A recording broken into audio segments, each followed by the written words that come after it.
when you say, am I truly allowed to be who I already am?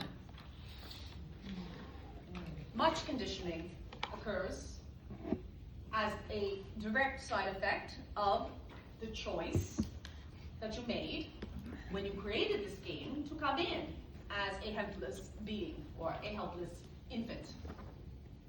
Not an infant without help, but one that does not, of its own ability, have the ability to manage its safety, to manage its own needs. And as you are unable to manage your own needs in that early childhood phase, you are being offered the experience of being taken care of, while simultaneously taking on some beliefs that do not entirely serve you, ultimately. Beliefs that helplessness is continual. And many of you now feel as if you are without help.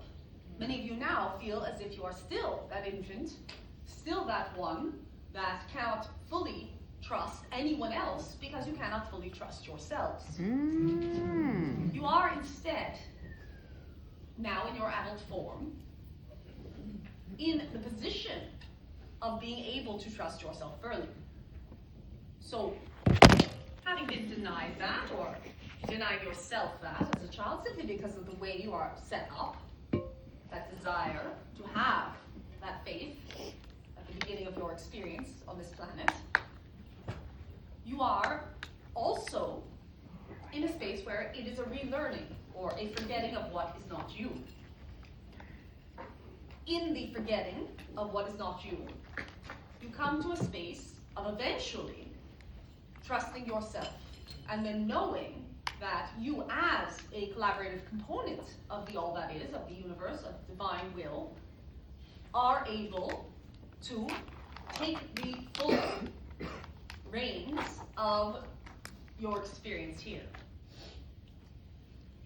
Your role is to step every moment more and more into who you truly want to be. So the question is, who do you truly want to be? Every thought that comes in your mind that tells you that you are powerless, that tells you that you are not sovereign, that tells you that you are not able to do whatever it is you would like on a moment-to-moment basis, is an offering to you of the who do you want to be. Now, many of you here have gifts. Gifts that you could choose at any moment in time to share with others. But you choose not to. So, your first role, or your first purpose, would be to let go of anything that is telling you not to share those gifts with other selves. Great. You are fundamental to the lives of the people that you interact with on a day-to-day basis, or even in a passing glance. You are fundamental because you would not come across them on your path if it was not meant to be that you cross them upon your path. So, moment to moment, what do you have to give to other selves? You do always have connection to give to them. You do always have love to give to them. You do always have a smile to give to them. You do always have encouragement to give to them. You do always have the ability to make this world a better place. And this is practical. There's nothing big that has to be done. It is a snowball effect as well, because as you decide, I am the type of person that smiles always at strangers, you find that they smile back. And as they smile back, you gain that confidence. You gain that habit of being someone who is in a space of making this world a better place. Because who does not like to be smiled at? Who does not like to be seen? Who does not like to be heard? Who does not like to have connection with other beings? What are you afraid of?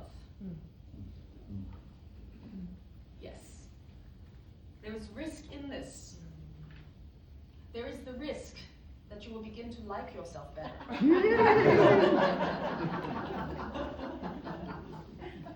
There's the risk that you will complain less, and that your relatives will not understand why you are not complaining with them. With these risks, however, come the benefit. So it really is a question that your brain can spend some time with. We would say your brain is a computer. It is quite useless for decision making. It is quite useless for anything other than keeping you alive. However, it can be put to good use. Because if you were to weigh truly what the benefit, cost, aspects are of being yourself, you would find that you have been ridiculous all along. Every single time that you have compromised yourself in favor of acceptance, in favor of safety, in favor of validation, you have taken a bad deal. The benefit of being yourself is you get to live your life. Why would you ever want to live someone else's? It is not for you, and that is not your role. So your role is to be as you, as humanly possible in a day-to-day moment. And yes, you might be someone who has insecurities.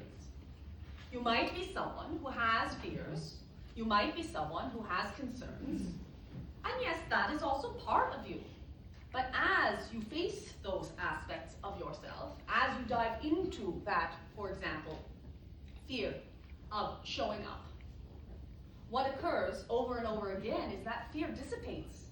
It is a question of practice makes perfect. And perfect does not mean that you are the best at whatever it is that your fear has been telling you you would be no good at. But what it does mean is you are getting closer and closer to the perfected aspect of who you are, and therefore then able to be that instrument, that existence itself, crafted and created you out of, do you know how many different chemicals there are in your bodies? Do you know how many different forms of matter there are in your bodies that make it up in its perfect form? The universe is what created all of that. And it is not a stupid universe. To deny yourself of being you, what you are saying to existence, which is always and in all ways benevolent in all forms, I think you messed up with me. Reach. What could be the logic behind that? Do you not see a bird flying in the sky? It did not have to study at engineering school. It did not need a certificate that said it had permission to fly. It simply is. And you spoke earlier of beings extraterrestrial, which is not an inaccurate term, by the way. It simply means outside of your terra. And so it is appropriate.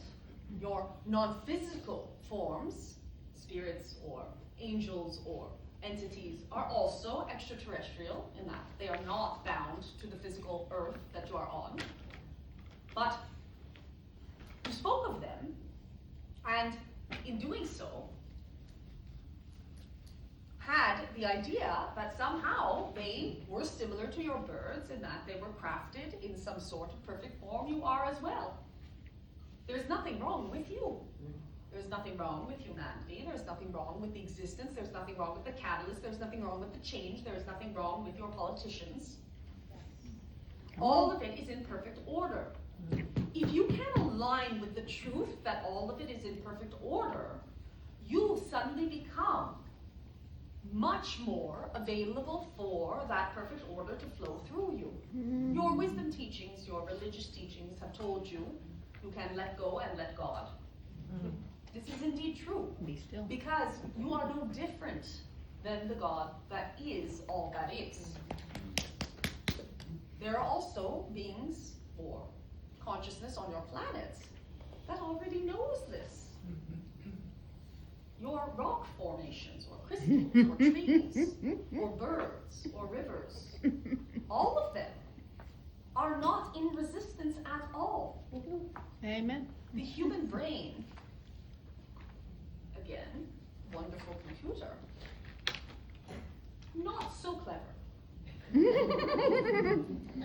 It is the only example on your planet of resistance. Ooh. So, you clever little buggers do have the ability to be self-reflective. You do have the ability to watch your brains and what they do. You do have the ability to pay attention and to choose. How wonderful. Also a interesting accident, if you would like to use that term, of all that is. That you can see what the computer is doing. Your role, if you would like to have a part in this transformation, is to observe that computer and with your heart say, does this serve me or not? Ooh. If it does not serve, it does not serve. We often say that everything is serving up until such point as this is not, which means that yes, your resistance, if based upon a fear or a belief that there's some danger, appears and is protecting you. It is protecting you only up until such point as it is now causing you to slow down your journey or causing you to be in situations that you are no longer finding to be of your preference. And at such point, it is your, we will not say duty, because no one is watching you or judging you, but if you would like to take the human perspective, it is your duty to release all of that resistance. Life becomes a very interesting game for you when you are, quote, going with the flow. You have ease, you have clarity, you have love, you have expansiveness, you have creativity, you have empowerment. And in doing this process of letting go of what does not serve, you do not even need to come up with the thing that is your purpose. It naturally appears before you. Let us now also take the statement that, with those of you who enjoy guilt, will motivate you towards this particular process. You are robbing other people of your light. Yes. In you not being you, you are saying, I'm fine with the way the world is. I don't need to participate in this evolution. I'm too scared, I am too shy, I am too ugly, I am too old, I am too new, I am too unexperienced, I don't know enough to be an advocate. I cannot teach that thing that comes through me because who would believe me? I cannot get enough followers on social media, or whatever it is your excuse might be. You are being selfish. You are putting your comfort above the will of existence itself.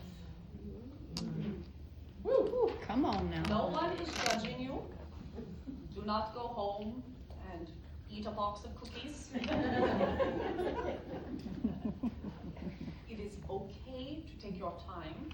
It is okay to allow yourself to process this information. But know that you are not here by accident.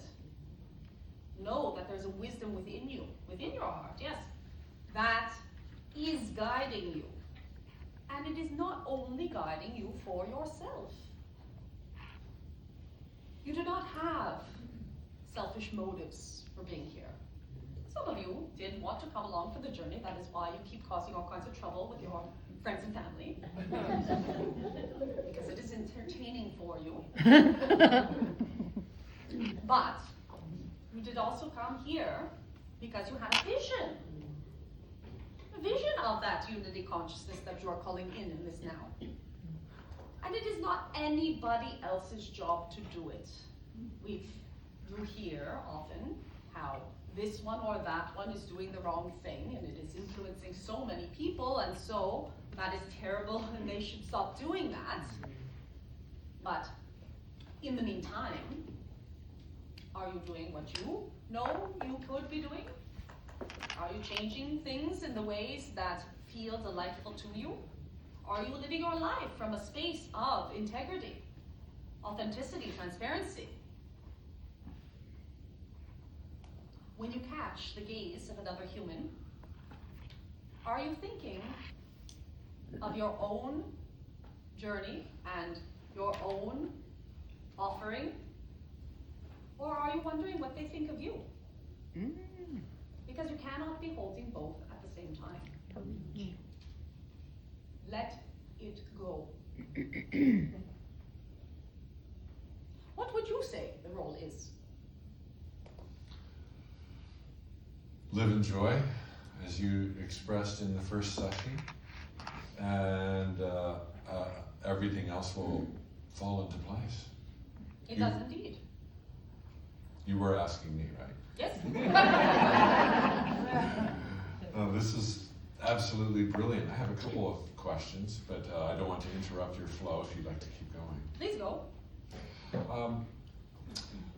Early in this session, you spoke of the fact that everybody has gifts, talents, abilities, and oftentimes, for whatever reason, we don't let them out.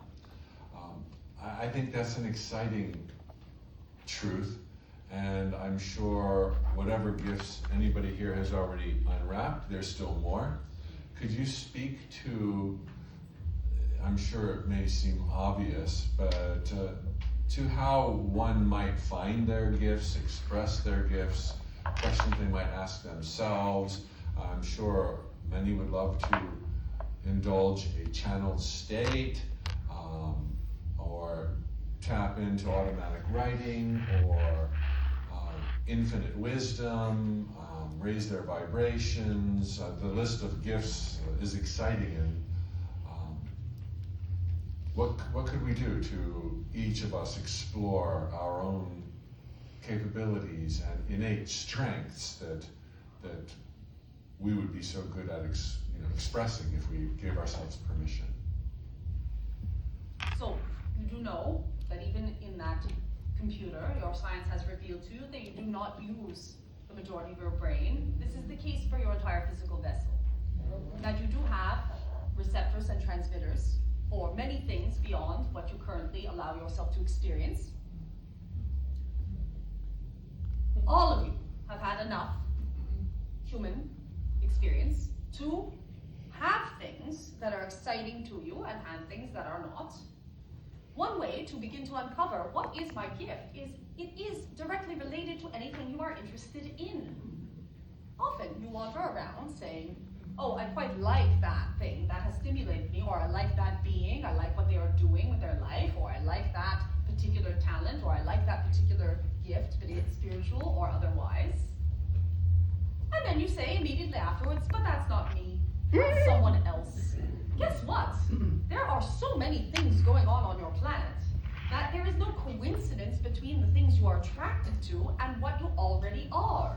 You would not come upon, for example, something like channeling if it wasn't something that was directly related to your journey. Not as a passive observer, but as an ability that lies dormant within you, that if you were to simply have the faith that that was the case for you, that that could become something that was also able to be experimented with and then mastered within yourselves.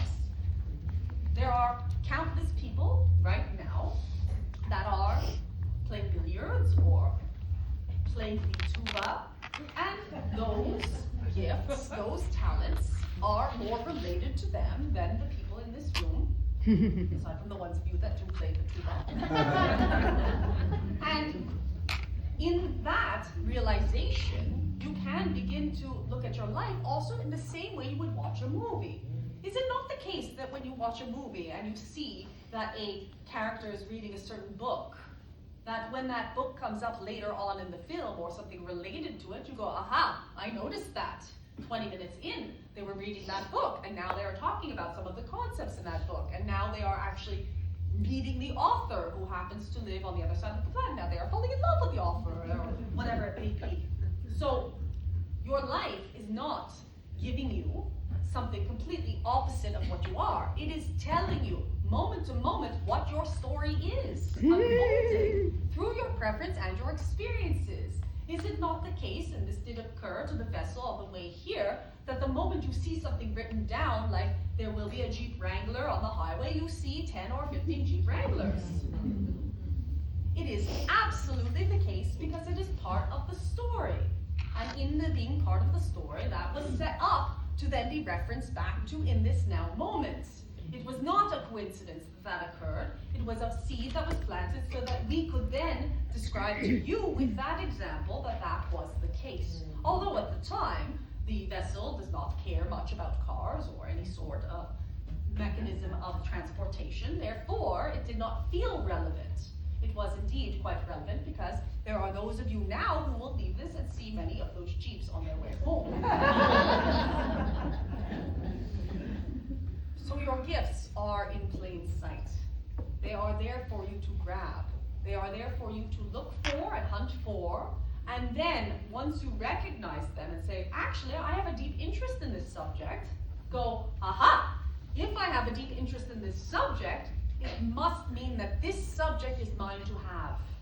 It is already within me. And in the knowing that it is already within me, I can explore. I am allowed to. In fact, I am devoted to exploring it more thoroughly inside of this reality now.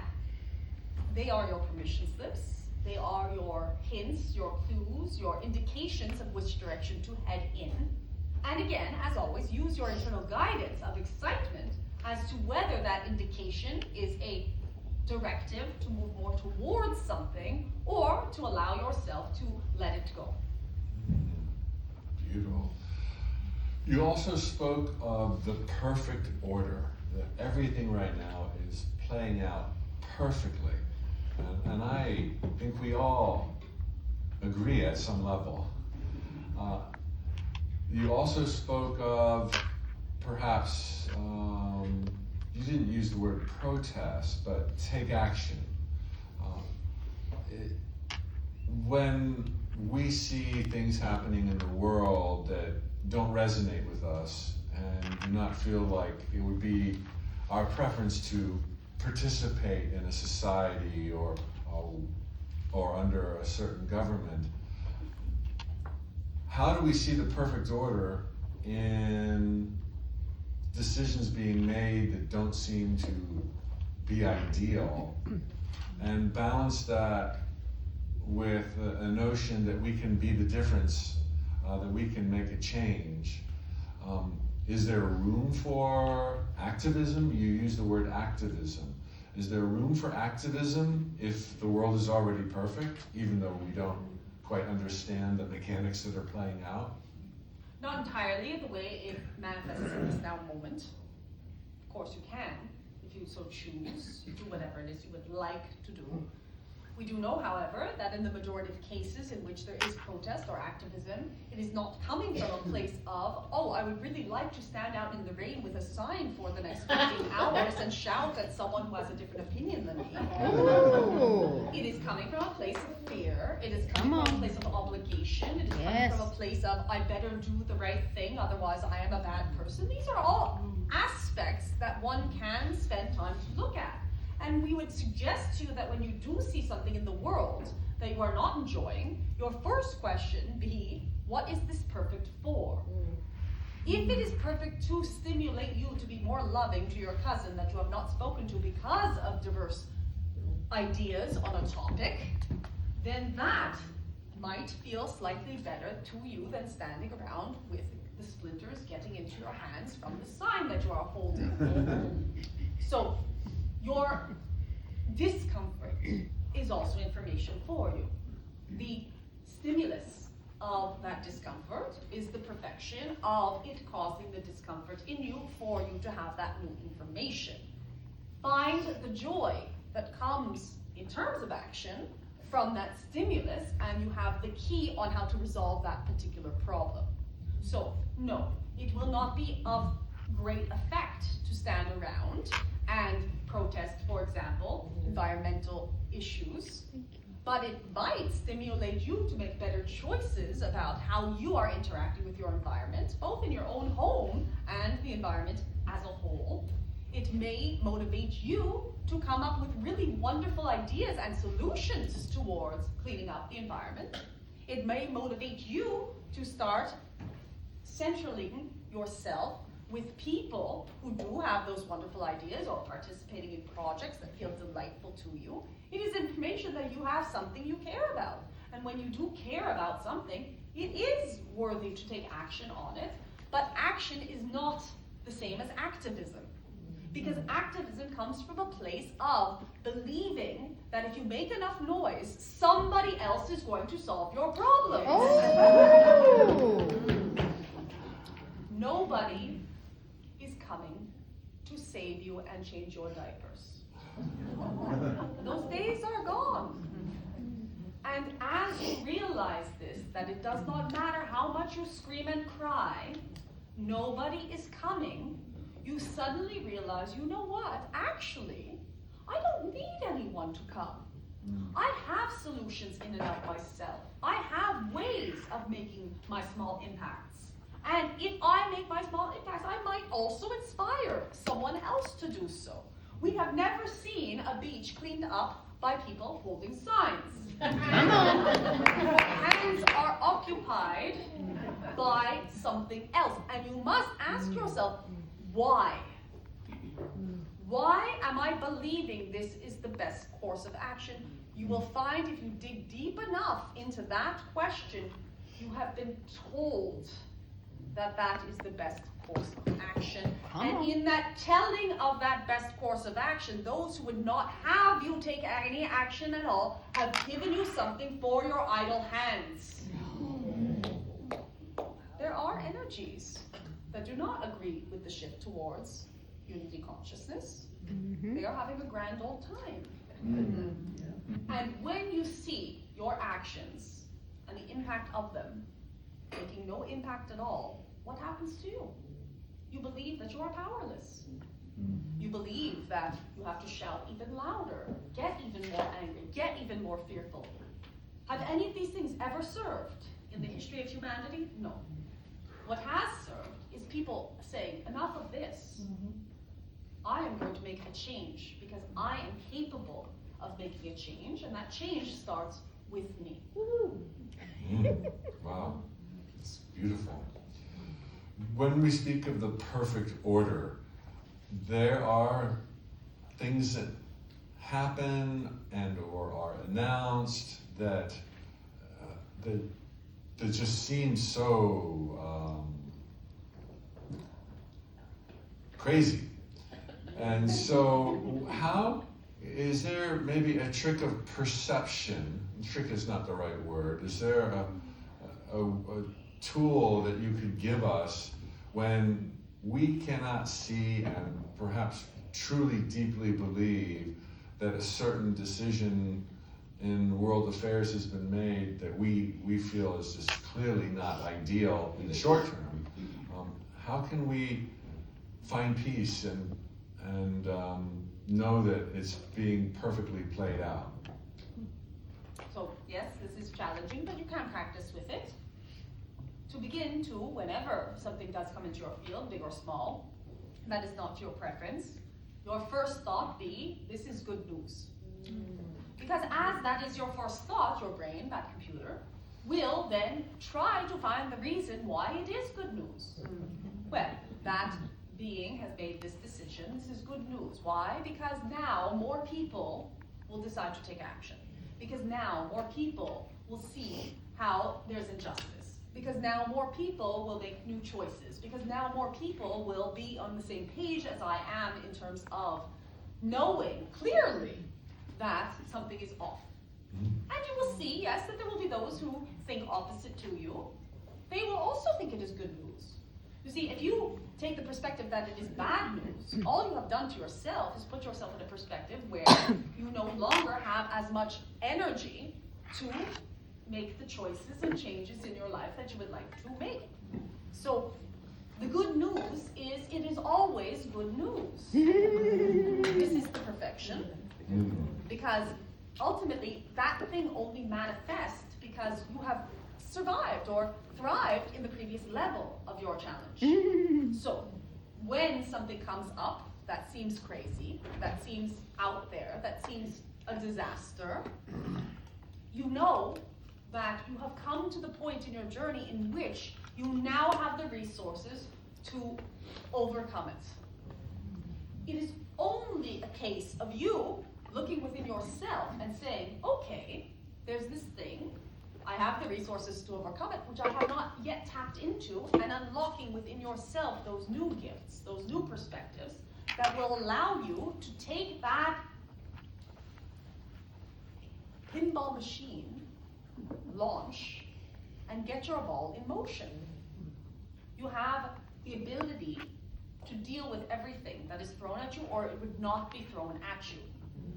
And yes, we will not say that there's not suffering in this world, because that would be a blanketing of what is your perspective and what is your way of seeing and feeling into the injustices, etc., and the fact that some people do get dealt a poor hand. But if you have not been dealt that poor hand, what on earth are you doing wasting the energy that you have been dealt?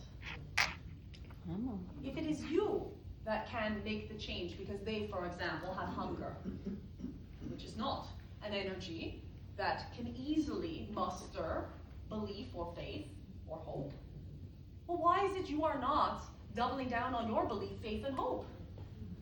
How dare you allow your witnessing of someone else's suffering make you suffer as well? Mm-hmm. It is your job to bring more light at that point.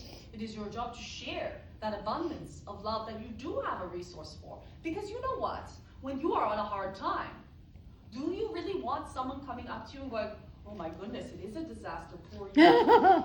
What are you going to do? This is terrible. It's terrible, terrible news. No. You much prefer when someone comes up to you and says, you've got this. We're going to make it through together. I love you. No matter what happens, you are worthy. No matter what happens, you are safe. We are going to find a solution to this problem.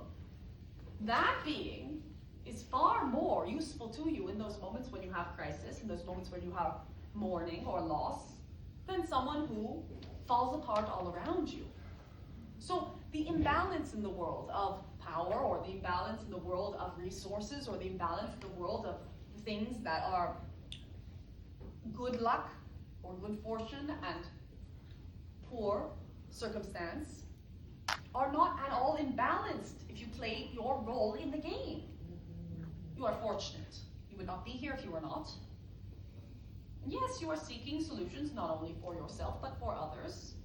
So take that on as your responsibility, your ability to respond.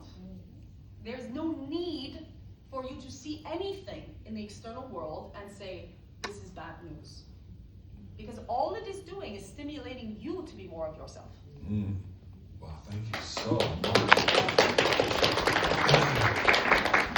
We may take some questions now from the audience, unless there's any other points on the terminology of your role in the Great Awakening that you would like to address. No, it will all come out within the questioning. So we have a microphone that is turned on, and if you feel the urge, please, we would love to have your question, and have at it. Yes, you may. Okay. Oh, yeah, you can get in line. It's a good idea. Okay. We should get to 2 or 3, maybe 4 people. So, do I turn this on or anything? Oh, Carly, can you check the switches? I can yell. Okay.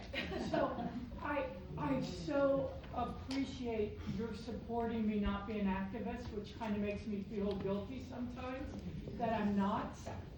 Carly, come through. But here's the thing. I so appreciate activists, and I'm confused about that because I wouldn't have such an awareness of how things were it not for these outspoken people. But I'm glad that you don't feel like I have to do it. So could you kind of speak to that? Does that make sense? Yes, did that make sense, Vagrein? Yes. So, what is your guilt serving you for? Why is my guilt? My guilt makes, well, I feel like I should be doing something. and I'm not. And I hear it should just be within whom I'm around and my choices that I make. But I appreciate people that do get out and hold signs, because I would be less aware if I didn't have that. Yes. So, in this question, there are several aspects that do not feel great to you, because both your guilt and some of the awareness that you have garnered from this experience do not feel great to you. We asked, how is not feeling great in these ways serving you, or facilitating the life that currently you believe is either the safest or the most beneficial to you and those around you? I'll think about it tonight. Very well. So, to answer the question without that particular answer, because that is the question in and of itself, your guilt does not serve. It is the equivalent of holding the sign. And many of those beings that are in activism spaces are also acting out of guilt. They are there because they have a sensation, which is guilt, that they do not want to feel any longer. Their solution to not having to feel that feeling is to go out and be an activist. And yes, there are those activists that do share information. You will notice the difference between those who are explaining or helping to awaken and those who are appeasing their own inner demons by the energy that they are transmitting.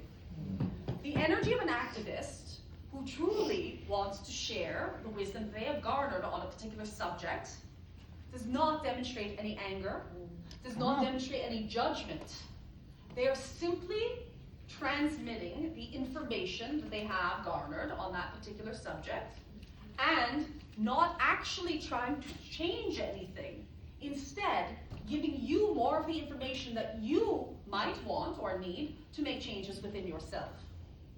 So you can see this because often they are quite high-level activists. Often they are authors on certain topics. Often they are academics. Often they are beings that do then take on political roles or start corporations or create non-profit organizations or get themselves in court and fight in a practical and active way against the system that they know is no longer serving for the collective good. And that is an aspect of activism. It's not actually what we were referring to in terms of the activism we were speaking of earlier, but that is an aspect of change makers that is fulfilling to them. They might go and have a 2-hour debate with someone who has an opposite opinion of them. They will never sling a word of hatred towards that other human being. But what they will do is use their eloquence and the energy that they have maintained because they have made choices about changes they are deliberate in wanting to create, and transmit the information that will still arrive to you as someone who does want to be informed about what is occurring in their experience. So, the activism in and of itself, or the desire for change in and of itself, is not a problem at all. In fact, that is indeed why the problems arise in the first place. But when you are choosing what to do about the emotions that come up when you want to have change, first we would say allow yourself to let go of guilt, because your guilt is blocking you from that inspired action that you would actively want to take. And then, when you have found yourself in a space where you have processed the emotions and figured out what the information is for yourself, as you will do tonight, we are sure, then you will be able to have more access to the divine orchestration that comes through you as an individuation that would lead to change ultimately on a more concrete level.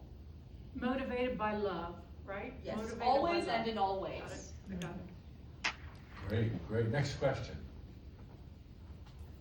It's along the same lines. Of course it is.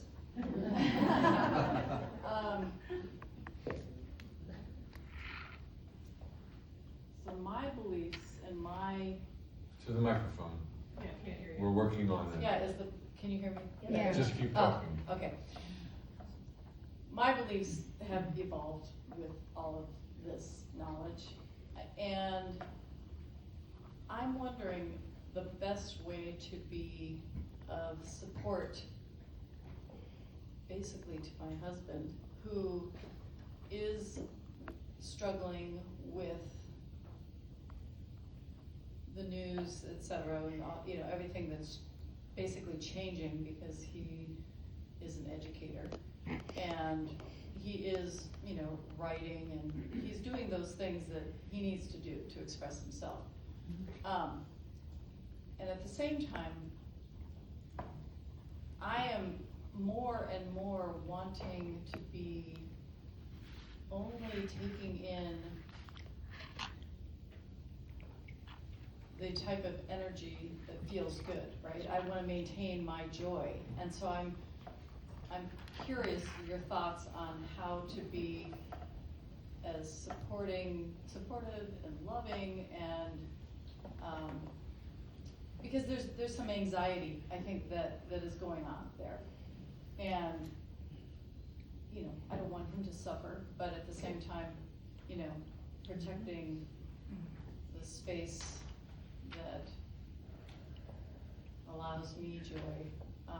So yeah, that's, I don't know if that's clear. Yes. Question is. So your joy is your priority. His suffering is his choice. So that can be difficult to witness or watch.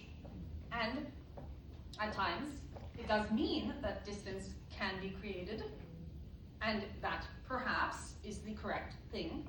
We are not hearing that in this particular case. What we're hearing is more of a desire to be able to stand within your joy while someone else is not choosing that same joy for themselves. It is a process of experimentation and a process of sitting with it.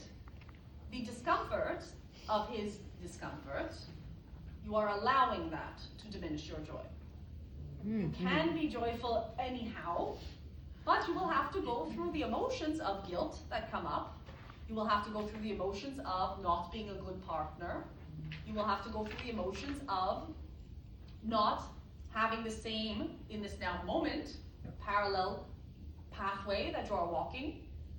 But that other being, no matter who they are and your relationship with them, cannot benefit from you reducing your joy. Come on. There's no way for you to benefit someone else by going down to their level. If you hold your highest frequency, one of two things will happen. One being that they will get very, very triggered by that, and you will naturally have the space that is required towards that soul contract evolving or ceasing in the manner that it is in, or they will eventually, does not happen always at the first go around, see you as an example and learn from it. Yeah, and I total agreement with what you say, except for the guilt part. I don't feel any sense of guilt, and I do feel that he does see me as a light. But at the same time, I think he questions, you know, are you just putting your head in the sand? And I know that I'm not. I'm doing my action in the way that we are talking about in my work and in being a brighter and brighter light.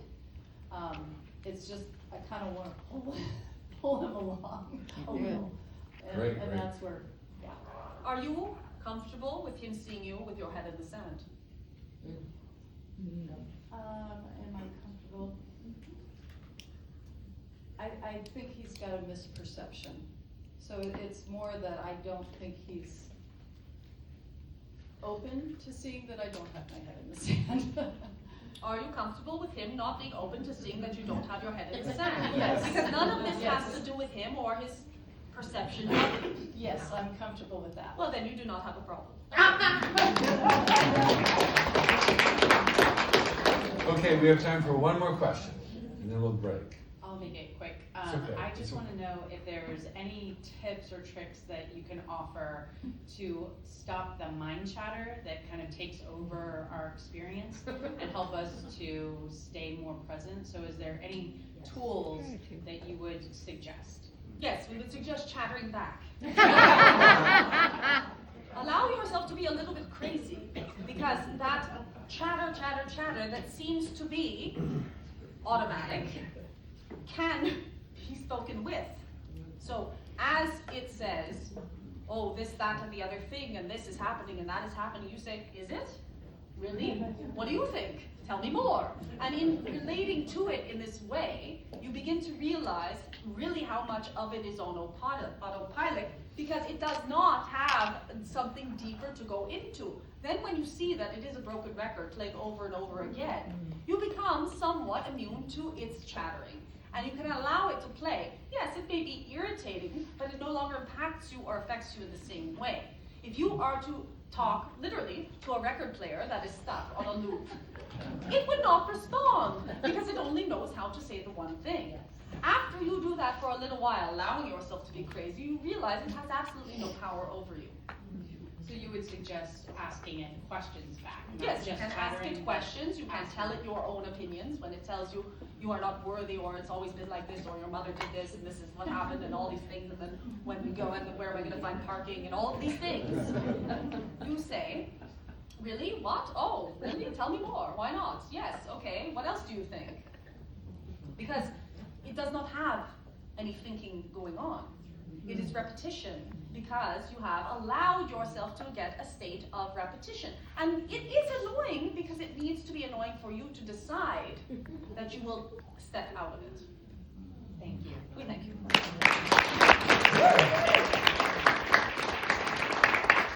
Okay, we're gonna move to our lunch break.